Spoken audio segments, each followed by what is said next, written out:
കർത്താവിൻ്റെ നാമത്തിൽ എല്ലാവർക്കും സ്നേഹവന്ദനം. ഒരിക്കലൊരു മകനും അപ്പനും ഒരു കാറിൽ ലോങ് ഡ്രൈവ് പോയിക്കൊണ്ടിരിക്കുകയാണ്. റോഡുകളിൽ സ്ഥാപിച്ചിരിക്കുന്ന സിഗ്നലുകളൊക്കെ ഈ മകൻ ഏറെ കൗതുകത്തോടുകൂടെ നോക്കുന്നുണ്ട്. ഒരു ഘട്ടത്തിൽ അപ്പനോട് മകൻ ചോദിച്ചു, "അപ്പാ, എല്ലാ ജംഗ്ഷനുകളിലും എന്തിനാണ് ഇത്രയധികം ടേണുകളുടെ ബോർഡുകൾ സ്ഥാപിച്ചിരിക്കുന്നത്?" ഒരു പുഞ്ചിരിയോടുകൂടെ അപ്പൻ മകനോട് മറുപടി പറഞ്ഞു, "തിരഞ്ഞെടുക്കുന്ന പാതകളും പോകുന്ന ലക്ഷ്യങ്ങളും തെറ്റാണെന്ന് തിരിച്ചറിയുമ്പോൾ തിരികെ പോകുവാനാണ് ഈ ടേണുകൾ സ്ഥാപിച്ചിരിക്കുന്നത്. നോമ്പിൻ്റെ നാളുകൾ തിരിച്ചറിവിൻ്റെ നാളുകളാകട്ടെ. ജീവിതത്തിൻ്റെ തിരക്കുകൾക്കിടയിൽ, യാത്രകൾക്കിടയിൽ തിരഞ്ഞെടുത്ത പാതകളും ലക്ഷ്യങ്ങളും ലക്ഷ്യബോധ്യങ്ങളുമൊക്കെ തെറ്റാണെന്ന് തിരിച്ചറിയുമ്പോൾ നമുക്ക് തിരികെ യാത്ര ചെയ്യാം." നോമ്പിനെക്കുറിച്ച് തീർത്ഥാടനം എന്ന വാക്കുകൂടെ പല എഴുത്തുകളിലും ഉപയോഗിക്കാറുണ്ട്. തീർത്ഥം തേടി, പുണ്യം തേടി, ജീവിതത്തിൽ നഷ്ടപ്പെട്ടു പോയ ദൈവിക സാന്നിധ്യത്തെ തേടിയുള്ള ഒരു മടക്കയാത്ര. ജീവിതത്തിൻ്റെ 3 ഇടങ്ങളിൽ മടങ്ങി യാത്ര ചെയ്യാൻ മടിക്കരുത് എന്ന് പറയാറുണ്ട്. ഒന്ന്, തിരഞ്ഞെടുക്കുന്ന പാതകൾ തെറ്റാണെന്ന് തിരിച്ചറിയുമ്പോൾ നാം തിരികെ യാത്ര ചെയ്യണം.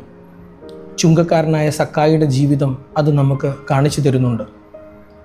അനുവദിച്ചതിനേക്കാൾ എത്രയോ അധികം പണം പിരിച്ചെടുത്ത മനുഷ്യൻ എല്ലാ ലക്ഷറികളുടെയും നടുവിൽ ജീവിച്ചു കൊണ്ടിരിക്കുമ്പോഴും മറ്റുള്ളവരിൽ നിന്ന് ദേഷ്യവും പ്രയാസങ്ങളും മാത്രമാണ് ആ മനുഷ്യന് സ്വീകരിക്കേണ്ടി വന്നത്. എന്നാൽ ജീവിതത്തിൻ്റെ ഒരു ജംഗ്ഷനിൽ കർത്താവിനെ കണ്ടുമുട്ടുമ്പോൾ അവൻ്റെ കാഴ്ചപ്പാടുകൾക്ക്, ബോധ്യങ്ങൾക്കൊക്കെ മാറ്റം വരുന്നുണ്ട്. തെറ്റിപ്പോയ വഴികളിലേക്ക് ആ മനുഷ്യൻ വീണ്ടും തിരികെ യാത്ര ചെയ്യുകയാണ്. അനധികൃതമായി പിരിച്ചെടുത്തതൊക്കെയും മടങ്ങുകളാക്കി തിരികെ നൽകി, തെറ്റിപ്പോയ ഇടങ്ങളെയൊക്കെയും തിരുത്തി എഴുതിക്കൊണ്ടുള്ള ഒരു മടക്കയാത്ര. മഹാത്മാഗാന്ധി ഒരുപക്ഷെ ലോകം അറിയപ്പെടേണ്ടുന്ന ഒരു അഭിഭാഷകൻ ആയി തീർന്നേക്കാം.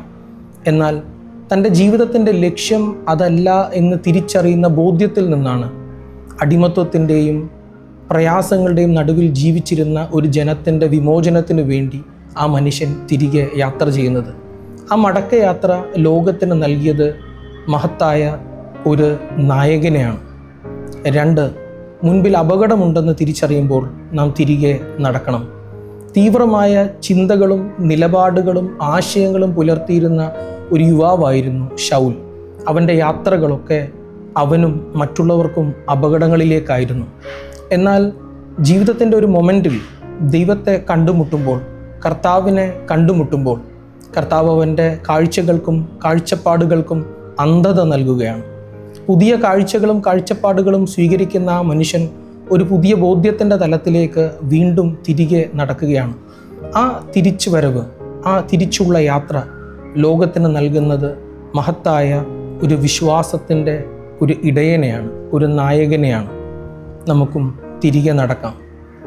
3, കൂടെയുള്ള യാത്രക്കാർ യാത്രയുടെ എവിടെയെങ്കിലുമൊക്കെ വെച്ച് നഷ്ടപ്പെട്ടു പോയെങ്കിൽ നമുക്ക് തിരികെ നടക്കാം. ധൂർത്തപുത്രൻ്റെ കഥ നമുക്ക് പറഞ്ഞു തരുന്നത് അതാണ്. തിരിച്ചറിവിന് സുബോധം എന്ന ഒരു പദം കൂടെ വേദപുസ്തകം അവിടെ ഉപയോഗിക്കുകയാണ്. ഭ്രമങ്ങൾക്ക് പിന്നാലെയുള്ള യാത്രയുടെ ചില നിമിഷങ്ങളിൽ, ജീവിതത്തിൻ്റെ തകർച്ചയുടെ നടുവിൽ അവൻ തിരിച്ചറിയുന്നുണ്ട്, സുബോധം പ്രാപിക്കുന്നുണ്ട്. യാത്രയുടെ ഇടയിൽ അവൻ നഷ്ടപ്പെടുത്തിയ അപ്പനെക്കുറിച്ച്, ജ്യേഷ്ഠനെക്കുറിച്ച്, ഭവനത്തെക്കുറിച്ചുള്ള ബോധ്യം. ആ ബോധ്യമാണ് ആ മനുഷ്യനെ വീണ്ടും തിരികെ നടക്കാൻ, ജീവിതത്തിൽ ഒരു ടേൺ എടുക്കാൻ പ്രേരിപ്പിക്കുന്ന ഘടകം. ജീവിതത്തിൻ്റെ ചില ജംഗ്ഷനുകളിൽ, ചില അനുഭവങ്ങളുടെ നടുവിൽ നമ്മളും ഇത്തരം തിരിച്ചറിവിലേക്ക്, ബോധ്യത്തിലേക്ക് വരാറുണ്ട്. തിരഞ്ഞെടുത്ത പാത തെറ്റാണെന്നറിയുമ്പോൾ, ഈ പോക്ക് അപകടത്തിലേക്കാണെന്നറിയുമ്പോൾ, യാത്രയുടെ ഇടയിൽ കൂട്ടുനിൽക്കേണ്ടുന്നവർ എവിടെയൊക്കെയോ നഷ്ടപ്പെട്ടു എന്ന് തിരിച്ചറിയുമ്പോൾ മടങ്ങി യാത്ര ചെയ്യാൻ നമ്മൾ ഒരിക്കലും മടിക്കരുത്. അപ്പനെയും ഭവനത്തെയും വിട്ട് യാത്ര ചെയ്ത മറ്റൊരു ധൂർത്തപുത്രൻ്റെ കഥ ഇങ്ങനെയാണ്.